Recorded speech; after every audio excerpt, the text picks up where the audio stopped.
स्वर्गीय चिरंजी लाल जी पहाड़िया की पुण्य स्मृति में श्री राजकुमार चंदा, यशोधर पहाड़िया, ब्यावर, राजस्थान, बहन श्री तेजराज जी, श्रीमती मधु ठोलिया, पौंडुचेरी, बहन श्री विनोद जी, बिंदु ठोलिया, जयपुर, पुत्री व दामाद श्री प्रतीक जी, श्रीमती पायुका, भुविक जैन, इंदौर, मध्य प्रदेश, पुत्री व दामाद श्री अभिनव जी, श्रीमती निकिता, कुमारी कपिशा काला, जयपुर। ससुराल पक्ष अजित जी, गौतम जी, शंभू जी, गज्जू जी, पाटनी, सेलम, तमिलनाडु। जीवम जीवम दवम जिन्वर वसेण जिणनी दिठम देविंद विंद वंदम वंदे तम सर्वदा शिरसा। नमो अरिहंताणम नमो सिद्धाणम नमो आयरियाणम नमो वज्रायाणम नमो लोई सविसाहुडम। जय बोलिए अंतिम तीर्थंकर विनायक श्री महावीर भगवान की। परम पूज्य भिक्षंग अनुपयोगी आचार्य गुरुदेव शिवसुनंदी जी मुनिराज की। अहिंसा में विश्व धर्म की। सभी उपस्थित धर्म प्रेमी पुण्यात्मा एवं महानुभाव, संसार में रहने वाले प्राणी अपने जीवन में डर के साथ जीते हैं। कुछ लोग ऐसे हैं जिन्हें ऊंचाइयों से डर लगता है, कई लोग ऐसे हैं जिन्हें गहराइयों से डर लगता है, कई लोगों को भीड़ में डर लगता है, कई लोगों को छीड़ में डर लगता है। उन्हें अकेले में रहने की आदत नहीं है, वो अकेले में रहते हैं तो डरते हैं, ना अकेले सो सकते हैं, ना अकेला घर में रह सकते हैं। कुछ लोगों को दूरी से डर लगता है कि विदेश चले जाएं, माँ बाप से, कुटुंब परिवार से दूर जाने से डरते हैं। कुछ लोग हवा से डरते हैं, तेज हवा, और कुछ लोग पानी से डरते हैं। कुछ लोग काम करने से डरते हैं, जिन्हें निठल्ला कहते हैं। कुछ लोग मेहनत करने से डरते हैं, अपने से बड़ों से डरते हैं, माता पिता से, बड़े भाई बहनों से। कुछ लोग भगवान से डरते हैं, कुछ लोग गुरु से डरते हैं। लेकिन सही मायने में हम डरें किससे? इनसे डर के तो लाभ नहीं है। अगर इनसे डरते हैं तो हम डरपोक कहलाते हैं। सही मायने में आगम के अनुसार हम किससे डरें? तो महानुभाव आचार्य भगवान ने लिखा है, कस्मे नमा सुरे रपि सुतराम क्रियते दया प्रधानाय कस्मादु द्विजितव्यम संसारा रणता सुधिया। यहाँ आचार्य अमोघवर स्वामी जी प्रश्नोत्तर रत्नमाला जो ग्रंथ है उसके 22 नंबर की गाथा में लिख रहे हैं कि हे भगवान, देव के द्वारा निरंतर किसको नमस्कार किया जाता है? तो दिया दया प्रधान पुरुष, जिसके अंतरंग में दया है। और बुद्धिमानों को किससे डरना चाहिए? संसार रूपी वन, इस संसार से डरना चाहिए। महानुभाव दो चीज़ें क्यों दी? जिसके अंदर दया है उसके अंतरंग में धर्म विराजमान रहता है, और जहाँ धर्म है ऐसा धर्मात्मा व्यक्ति वो पाप से डरता है, संसार से डरता है। उसको किसी चीज़ से डर नहीं लगता, लेकिन वो संसार से जरूर डरता है। जितने भी धर्मात्मा हुए वो संसार से डरते हैं। लेकिन उससे पहले धर्मात्मा के जो लक्षण बताए हैं वो दिया कि धर्मात्मा के अंतरंग में दया विराजमान होनी चाहिए। लेकिन हमारे अंदर क्या दया है या नहीं है? सोचें, विचार करें, चिंतन करें। क्या किसी के दुखड़े को देख करके हमें दया आई? क्या किसी के आंसू को देख करके हमें दया आई? पहले लोग आपस में बैठते थे, एक दूसरे का दुख दर्द बांटते थे। आज व्यक्ति रो के पूछता है, हंस के उड़ाता है। व्यक्ति दूसरे की मजाक उड़ाते हैं। ये दुख दर्द बांटना नहीं है, ये दया नहीं है, इसको रौद्र ध्यान कहते हैं। दूसरे के पीड़ा में, दूसरे के दुख में, दूसरे के दर्द में आनंद मनाना, ये एक ऐसा ध्यान है जिसके माध्यम से अधोगति की प्राप्ति होती है। महानुभाव हमारे जीवन में सही मायने में क्या दया है या नहीं है? क्योंकि धर्मात्मा का पहला लक्षण जो है वो दया है। धम्मो मंगल मुखीटम अहिंसा संयमो तो वो देवा अभितम नमस्यन्ति जस धम्मे सया मन्नो। जिसके हृदय में दया विराजमान रहती है उसकी देव भी पूजा करते हैं, ऐसा गंधर्व परमेष्ठी ने लिखा। लेकिन हमारे अंतरंग में क्या सही मायने में दया है या नहीं है? एक बूढ़ी महिला भीख मांग रही है और एक युवा जिसकी उम्र मात्र 18-20 साल की उम्र है, और उसने कहा, बूढ़ी महिला ने, कि बेटा मुझे 3 दिन से मैंने कुछ नहीं खाया है, कुछ भीख में कुछ दे दे मेरे बेटा। इतना ही उसने बोला था और वो जो बच्चा था, युवक है, उसने पाई पाई करके पैसे जोड़े थे अपने एडमिशन के लिए, अपनी पढ़ाई के लिए, और उसने वो पोटली भरी पैसों की, वो उस बूढ़ी अम्मा को दे दी। वो बूढ़ी महिला उस पोटली को खोल के देखती है तो उसमें बहुत पैसे थे। ये आज से लगभग 80-90 साल पुरानी घटना है। उसमें उस समय कुछ रेजगारियाँ, कुछ छोटे छोटे टुकड़े, कुछ छोटे छोटे पैसों के नोट थे। और उस महिला ने कहा कि इतनी बड़ी रकम, 350 रुपये की रकम थी उस समय में, वो मंदा जमाना, 350 रुपये, 500 रुपये तोला तो सोना ही था। उस महिला ने कहा कि मैं तेरी लगती क्या हूँ जो तूने इतनी बड़ी रकम दी? तो उस युवा ने कहा कि आपने मुझे बोला कि बेटा 3 दिन से कुछ नहीं खाया है, कुछ दे दे। आपने मुझे बेटा कहा और मैंने अपनी माँ के लिए ये 300-350 रुपये दिए हैं। मैं अपनी माँ को भीख मांगते हुए नहीं देख सकता। महानुभाव, यही छोटा सा बच्चा बड़ा होकर के रामकृष्ण परमहंस के प्रिय शिष्य स्वामी विवेकानंद हुए। महानुभाव, हमारे अंतरंग में विचार करें कि ऐसी दया है या नहीं है। पर के लिए जीना, मरते हुए जीव को बचाना, उसकी रक्षा करना, ये दयावान व्यक्ति करेगा। दूसरे के दुखड़े को पूछना, उसके आंसू को पोंछना, ये दयावान व्यक्ति कर सकता है। और जहाँ दया है वही व्यक्ति धर्मात्मा है, और धर्मात्मा व्यक्ति संसार से डरता है। हमारे जीवन में जो हमने कर्म बांधे हैं वो बड़े बुरे हैं। उन कर्मों का फल जो हमें मिल रहा है उस कारण हम दुखी हैं। लिखा है, को सुख को दुख देत है, कर्म देत झकझोर, उलझे सुलझे आप ही ध्वजा पवन के जोर। ये आत्मा ध्वजा की तरह से है। जैसे ध्वजा को उलझाने सुलझाने में हवा ही कारण है, ऐसे ही आत्मा को सुख दुख देने में कर्म कारण बनते हैं। हमें जो सुख मिल रहा है, हमें जो दुख मिल रहा है, वो सब हमारे कर्मों के कारण है। कुछ लोग कहते हैं कि एक व्यक्ति पाप कर रहा है फिर भी वो सुखी है, उसको सारी सामग्री मिल रही है, बड़ा आलीशान मकान है, अच्छी संतान है, घर में खाने पीने की, घूमने फिरने की सारी सामग्री है, धन दौलत है, ऐशो आराम है। और एक व्यक्ति कहता है कि धर्मात्मा, वो धर्म करने वाला व्यक्ति दुखी है, सुबह उठ करके प्रातःकाल मंदिर जाता है। 1-2 नहीं, 2-4 नहीं, लगभग जन्म लेने के बाद जब से होश संभाला, आज उम्र उसकी 75 साल की है, लगभग उसको 50-60 साल अभिषेक करते हुए, धर्म करते हुए, मंदिर जाते हुए हो गए। कई लोग ऐसे हैं जिनको 45-45 साल हो गए हैं अभिषेक करते हुए, ठाकुर जी का अभिषेक कर रहे हैं, मंदिर जा रहे हैं, रोज़ धूप बत्ती करते हैं, दिया बाती जलाते हैं, स्वाध्याय करते हैं, लेकिन दुखी क्यों हैं?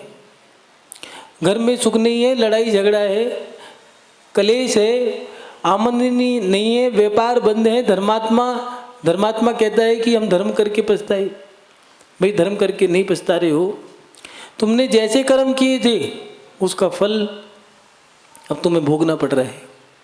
आज के समय में लोग देखते हैं कि धर्मात्मा दुखी है और जो पापी व्यक्ति है, दुष्ट आत्मा है, वो व्यक्ति सुखी है, उसका वैभव बहुत अच्छा है।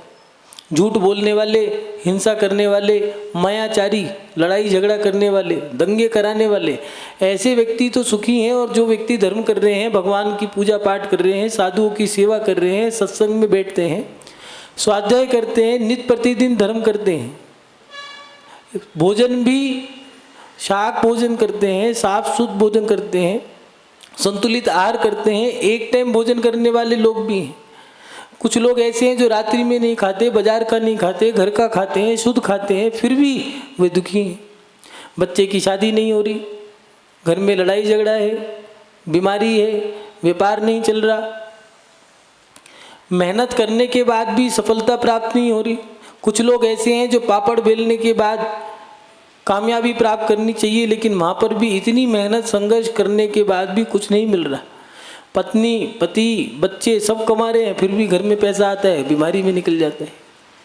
तो महानुभाव, इसमें डरने वाली बात नहीं है। ये कर्मों का फल है। जिसने जैसे कर्म किए थे उसको वैसा ही मिलेगा। हमारे कर्म हमें वैसा ही फल देंगे जैसे हमने कर्म किए थे। हमने दुख दिया था, हमने किसी का खा लिया, हमने किसी का दबा लिया, हमने किसी का पैसा मार लिया, अब हमारा पैसा मर गया है, हमारा पैसा कोई छीन के भाग गया, चोरी कर ली, अब क्यों रो रहे हो? ये पूर्व का हमें याद नहीं है, लेकिन पूर्व में जो हमने कर्म किए थे ये उन्हीं का फल है। एक व्यक्ति कुछ नहीं कर रहा है फिर भी वो स्वस्थ है, सही है। एक व्यक्ति साधुओं की सेवा कर रहा है, धर्म की सेवा कर रहा है, फिर भी अस्वस्थ है। तो पूर्व में तो जो पूर्व जन्म में आपने किया, इस जन्म में आपको जाति स्मरण नहीं है, अवधि ज्ञान नहीं है, मने परे ज्ञान नहीं है, लेकिन अनुमान ज्ञान तो है जो आचार्य भगवंतों ने दिया है। किसी के ज्ञान में विघ्न डालने से जो हमारा कर्म उदय में आ रहा है, ये हम मंदबुद्धि बालक बन गए हैं, या हमारा बच्चा अस्वस्थ है, मंदबुद्धि बालक है, तो उसने आचार्य ने जो दिया है, शास्त्रों में जो दिया है, जिनवाणी में जो लिखा है, किसी के ज्ञान में विघ्न डालने से हमारा ज्ञानावरणी कर्म बंधा है। मेरा बच्चा उस कर्म के कारण ऐसा हुआ है।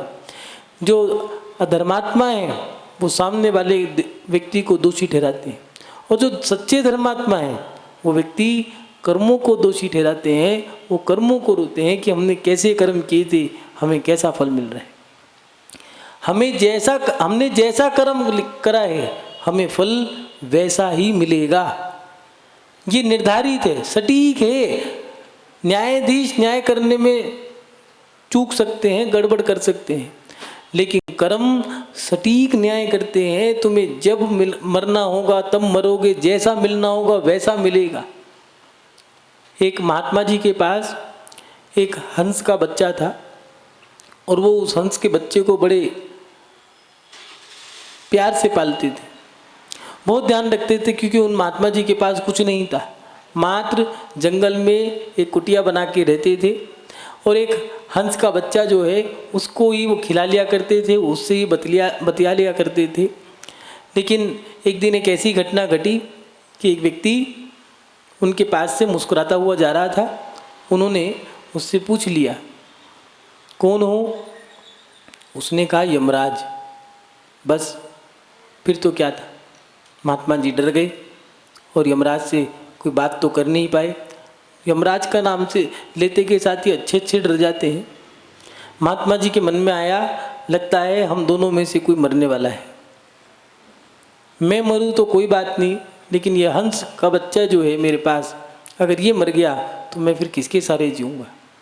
वो अपने गुरु नारद जी को याद करने लगी।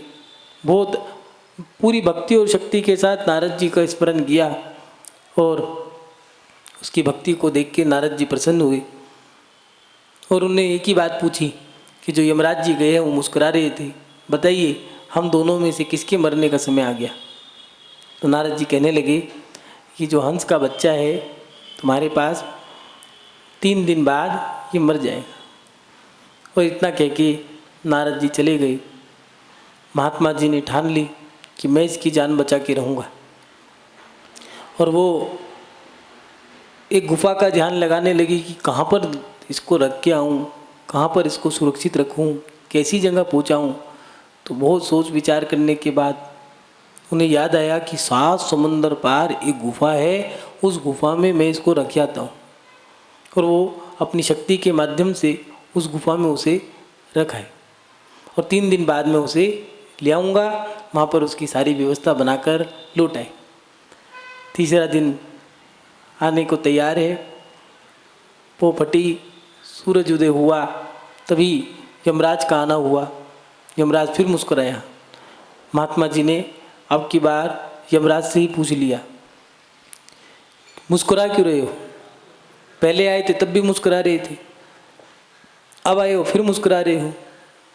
तो कहने लगा कि जब मैं पहले आया था तो इसलिए मुस्कुरा रहा था कि ये हंस जो है 3 दिन बाद मरेगा और 7 समुंदर आगे जाके इसको मरना है, कैसे पहुँचेगा। और आज मैं इसलिए हंस रहा हूँ कि व्यक्ति की मृत्यु जहाँ जैसे लिखी है वैसे पहुँच जाता है व्यक्ति। आज वो हंस 7 समुंदर पार आपने उसको अपने आप पहुँचा दिया। मान भाव, हमने अपने जीवन में जैसे कर्म किए हैं हमें वैसा ही फल मिलेगा। हम कैसे कर्म कर रहे हैं उस पर हमें ध्यान देना पड़ेगा। अगर व्यक्ति को डरना है तो किसी से मत डरो, कर्मों से जरूर डरो। ये कर्म ही संसार है और ये कर्म, यही कर्म हमें रुलाता है, यही कर्म हमें हंसाता है। हमने किसी को हंसाया तो हम हंस रहे हैं, हमने किसी को रुलाया है तो हम रो रहे हैं। लेकिन देखें कि हमारे अंतरंग में सही मायने में धर्म है भी या नहीं है। क्योंकि धर्मात्मा व्यक्ति जो होगा उसके अंतरंग में दया होगी। लेकिन कहीं ऐसा तो नहीं हम निर्दयी बन गए हों। सोचें, विचार करें, क्या हम छोटे छोटे जीवों को देख रहे हैं, कहीं पंचेंद्रिय जीवों को देख रहे हैं या नहीं देख रहे कि वो मर रहे हैं, वो जी रहे हैं, बात करते हुए चल रहे हैं, पैरों के नीचे आके कितने मकोड़े मर गए हैं, कितने जीव मर गए, कोई मतलब नहीं।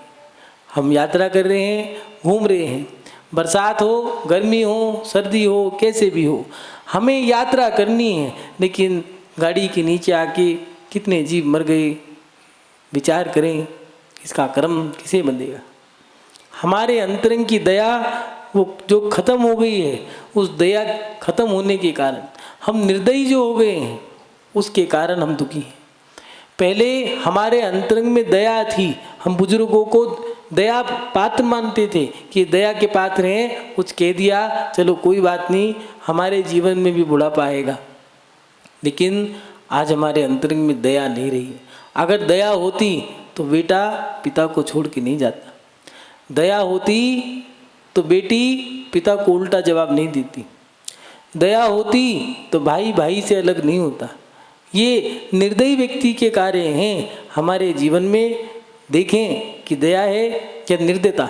और उसके साथ साथ हम संसार में सही मायने में संसार में फंस रहे हैं कि संसार से निकलने के काम कर रहे हैं। जैसे जैसे हमारी उम्र बढ़ती जा रही है वैसे वैसे हम संसार में फंसते जा रहे हैं। हम संसार से निकलने के लिए आए थे, लेकिन धीरे धीरे कहीं ऐसा तो नहीं हम संसार में फंसते जा रहे हैं। पहले लोग 40-45 साल की उम्र में निवृत्त हो जाया करते थे अपनी जिम्मेदारियों से, और 50 साल की उम्र में रिटायर्ड हो जाया करते थे। इसलिए सरकार भी पहले 50 साल की उम्र में 47 साल की नहीं तो 50 साल की उम्र में रिटायरमेंट दे दिया करती थी। धीरे धीरे आसक्ति बढ़ती गई, सरकार ने भी 47 से 50, 50 से 52, 52 से 55, 55 से 57, 57 से 60, क्या करें, उन्होंने भी रिटायरमेंट बढ़ाते गए। क्यों? क्योंकि व्यक्ति संसार में फंसता जा रहा है, उनके अंतरंग में योग है ही नहीं। पहले सनातन धर्म हो चाहे जैन धर्म, दोनों धर्मों में एक ही व्यवस्था थी कि जब जिम्मेदारियों से निवृत्त हो जाएंगे तो अपना धर्म स्वीकार कर लेंगे, योग धारण कर लेंगे। उपवास करते थे, मंदिर में रहते थे, घूमने जाते थे तो साधु संतों के पास रहते थे, और ज़्यादा हो तो अब जिम्मेदारी से निवृत्त हो गए तो भैया आप संसार त्यागने की क्रिया करें, गुरु के पास रहकर के सेवा करते थे। लेकिन आज जो व्यक्ति 25 साल की उम्र में, 30 साल की उम्र में, 32 साल की उम्र में शादी कर रहा है, अब विचार करो, सोचो कि वो व्यक्ति कैसे जिम्मेदारियों से निवृत्त होगा। जिसने 30 साल की उम्र में, जो फैशन बन गया है, पहले 18 साल की उम्र में माता पिता को चक्कर आने लगते थे कि बेटी की शादी नहीं हुई। आज वो बेटी 25 साल की हो गई है, कुंवारी है, 28 साल की तब कुंवारी है, 30 साल की भी कुंवारी है, 32-35 साल की हो गई तब भी कुंवारी है। अभी उससे कहें कि शादी कर लो, अभी क्या करेंगे, अभी तो उम्र है।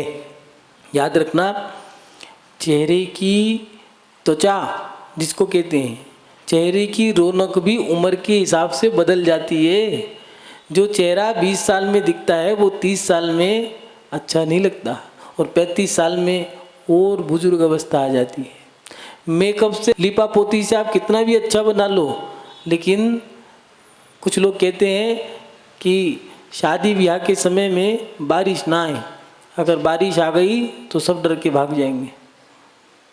समझदार हैं सब लोग। जिस व्यक्ति ने 30 साल की उम्र में, 35 साल की उम्र में शादी करी है, वो संतान को जन्म देकर के 20 साल 30 साल बाद कैसे निवृत्त होगा जिम्मेदारी से। अब वो संतान पैदा करेगा, फिर संतान को बड़ा करेगा, उसको खिलाएगा, पिलाएगा, लिखाएगा, पढ़ाएगा, उसको बड़ा करेगा, 25 साल की उम्र में उसकी शादी करेगा। खुद ने 30-35 साल की उम्र में करी है, और खुद उस बच्चे की शादी 25 साल में करी, हो गई 60-65 साल उसकी। 60 साल की उम्र में अब उसने बच्चे की शादी करी है, 65-70 साल की उम्र में क्रियाओं से निवृत्त होगा, जिम्मेदारियों से निवृत्त होगा, उसको व्यापार सौंपेगा, बहू को घर सौंपेंगे, तब जाकर के अब 70 साल की उम्र हो गई है, 75 साल की उम्र में मन बनाएगा कि भैया अब मैं कुछ अपनी आत्मा का कल्याण करूं, और फिर किसी साधु के पास जाके कहेगा कि महाराज जी हमें रख लो, तो साधु भी कहेंगे जब सारा तो तुमने बच्चों को दे दिया, अब बिल्कुल जैसे एक आम को चूस लेते हैं, जब उन्होंने पूरा ही चूस लिया तुम्हें, अब तुम यहाँ पर आ जाओ। हाड़ घोड़ तुम्हारे खराब हो गए हैं, दांत तुम्हारे गिर गए हैं, आंख तुम्हारी काम नहीं कर रही है, हाथ तुम्हारे हिलने लग गए हैं, लात तुम्हारी चलती नहीं है, पैर तुम्हारे काम नहीं करते, उठे तो बैठे नहीं जाए, बैठे तो उठे ना जाए। अब कह रहे हैं कि साधु हमारी व्यवस्था बनाए, हम आपके पास रह लेते हैं जिससे आप हमारी सेवा कर दो। तो महानुभाव ऐसे संसार नहीं छूटता है। हमने अपने जीवन में संसार में फंसने के कार्य किए हैं या संसार से निकलने की। देखें कि हमारी आसक्ति बढ़ी है या घटी है। कहीं ऐसा तो नहीं हमें खाना ओढ़ना पहनना अच्छा लगता हो, घूमना फिरना अच्छा लगता हो, नाचना गाना अच्छा लगता हो। मुक्ति मिले या ना मिले, नुक्ति जरूर मिलनी चाहिए, जिसको बूंदी भी कहते हैं।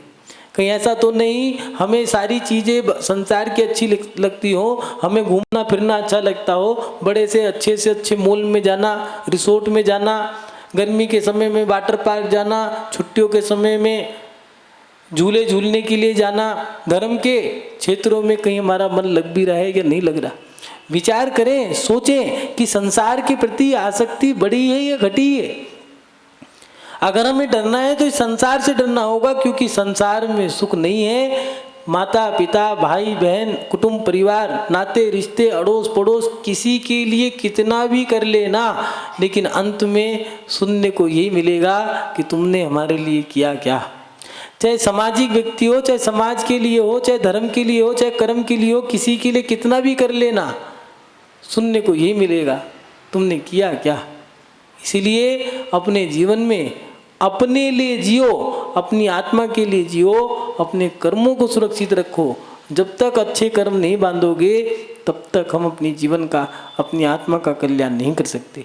मान भाव, हमें अगर डरना है तो अपने कर्मों से डरना होगा, हमें अपने संसार से डरना होगा। हम अपने जीवन में अगर अपनी आत्मा का कल्याण करना चाहते हैं तो हम अपने जीवन में पाप से डरें। कुछ लोग कहते हैं हम अपने बाप से नहीं डरते, तो भैया बाप से डरो या ना डरो, यहाँ तो पाप से डरना पड़ेगा। जब पाप करोगे तो कर्म ऐसे बनेंगे, वो पाप कर्म जब बनते हैं तो वो कहते हैं ना, देने वाला जब भी देता देता छप्पर फाड़ के, लेकिन लेने वाला जब भी लेता लेता खाल उधेड़ के। इसलिए कर्म से बच के रहना। कहीं ऐसा तो नहीं है तुम्हारी खाल उधड़ गई हो, ऐसा नहीं है खाल उधेड़ने के लिए बीच चौराहे पे खड़ा कराया जाएगा। बंद कमरे में भी खाल उधेड़ी जा सकती है।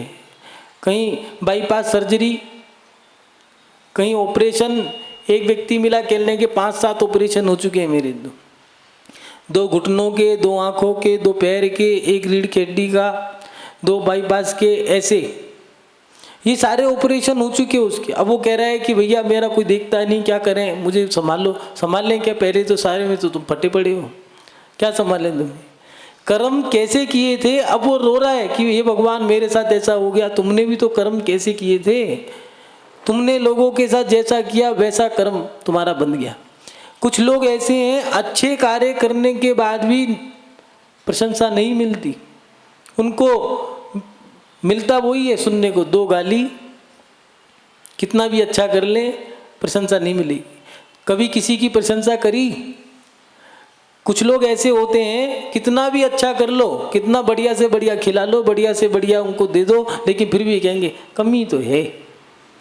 अब उनकी लोग प्रशंसा नहीं कर रहे तो वो कह रहे हैं कि हमारी प्रशंसा नहीं करते, हम कितना भी अच्छा कर ले हम नहीं करेंगे। भैया करो या ना करो, तुमने जैसा किया था वैसे ही मिल रहा है।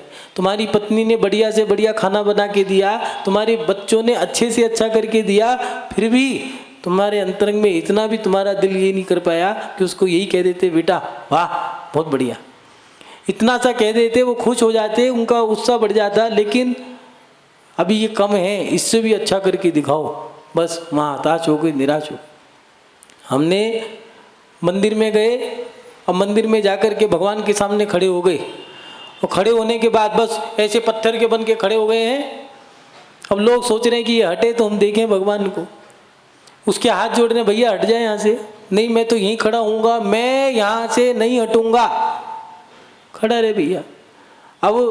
अब उसका कर्म उदय में आ गया है, मोतियाबिंद हो गया, या फिर दिवाली का समय था, कोई पटाखा छोड़ा किसी ने और वो पटाखा उड़ करके आँख में आ गया, आँख चली गई। अब रो रहा है कि हे भगवान ऐसा कौन सा कर्म था, ऐसा कौन सा कर्म था, मेरा दिखना बंद हो गया। देखना बंद करा था, अब दिखना बंद हो गया। किसी के देखने में विघ्न डाला था, अब दिखना बंद हो गया। कई लोग ऐसे होते हैं, किसी के कान भर देते हैं कि भैया किसी को यात्रा कराने का मन था कि मैं बस लेके जाऊंगा, यात्रा कराऊंगा, भांजी मार दी, क्या करेगा यात्रा करा के, इतना पैसा खर्च करके कोई फायदा नहीं। कुछ लोग होते हैं जिनको न 3 में न 13 में ना देना 1 ना लेना 2, लेकिन काम करने बिगाड़ने के, और उसका काम बिगाड़ दिया, भांजी मार दी, यात्रा पे ले जा रहा था। जितने लोगों के यात्रा करने के पुण्य बनते, पुण्य कर्म बढ़ते, वो सब उसने बिगड़े डाल दिए। अब वो कहता है कि मैंने जीवन भर, कई महिलाएं, कई बच्चे, कई युवा ऐसे हैं जो कहते हैं हमने कभी जीवन में यात्रा ही नहीं करी, हम कहीं गए ही नहीं घूमने, घर में ही रह गए। तो भैया तुमने विघ्न डाला था, अब तुम्हारे विघ्न आ जाता है। कोई भी काम बने, कोई भी निमित्त बने, क्या सूतक लग जाए, पातक लग जाए, कई बार ऐसा होता है सम्य शिखर जाने का मन है, कोई ना कोई अड़चन आ जाती है, कोई मर गया, कोई पैदा हो गया, और मतलब ही नहीं है जिससे, ना जान ना पहचान ना कोई रिश्तेदारी, लेकिन क्या करें, अब 3-4 पीढ़ी का सूतक है, अब क्या करें, मानना पड़ेगा। अब सम्य शिखर की यात्रा करने जा रहे थे, पहली बार तो घर से बाहर निकल रहे थे, लेकिन विघ्न आ गया, अब क्या करें। हमने जैसा विघ्न डाला था, यात्रा करने पे विघ्न डाला था, आपकी यात्रा बंद हो गई। अगर डरना है तो कर्मों से डरो, क्योंकि ये कर्म हमें रुलाते हैं, ये कर्म हमें दुखी करते हैं।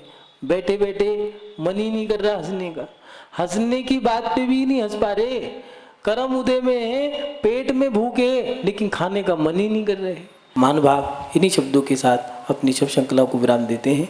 जब बोलिए परम पूज्य आचार्य भगवान गुरुदेव शिवानंद जी मुनिराज की, बोले पूज्य श्रद्धानंद जी महाराज की, पूज्य पवित्रानंद जी महाराज की। स्वर्गीय चिरंजी लाल जी पहाड़िया की पुण्य स्मृति में श्री राजकुमार चंदा, यशोधर पहाड़िया, ब्यावर राजस्थान, बहन श्री तेज राज जी, श्रीमती मधु ठोलिया, पौंडुचेरी, बहन श्री विनोद जी, बिंदु ठोलिया, जयपुर, पुत्री व दामाद श्री प्रतीक जी, श्रीमती पायुका, भुविक जैन, इंदौर, मध्य प्रदेश, पुत्री व दामाद श्री अभिनव जी, श्रीमती निकिता, कुमारी कपिशा काला, जयपुर। ससुराल पक्ष अजित जी, गौतम जी, शंभू जी, गज्जू जी, पाटनी, सेलम, तमिलनाडु।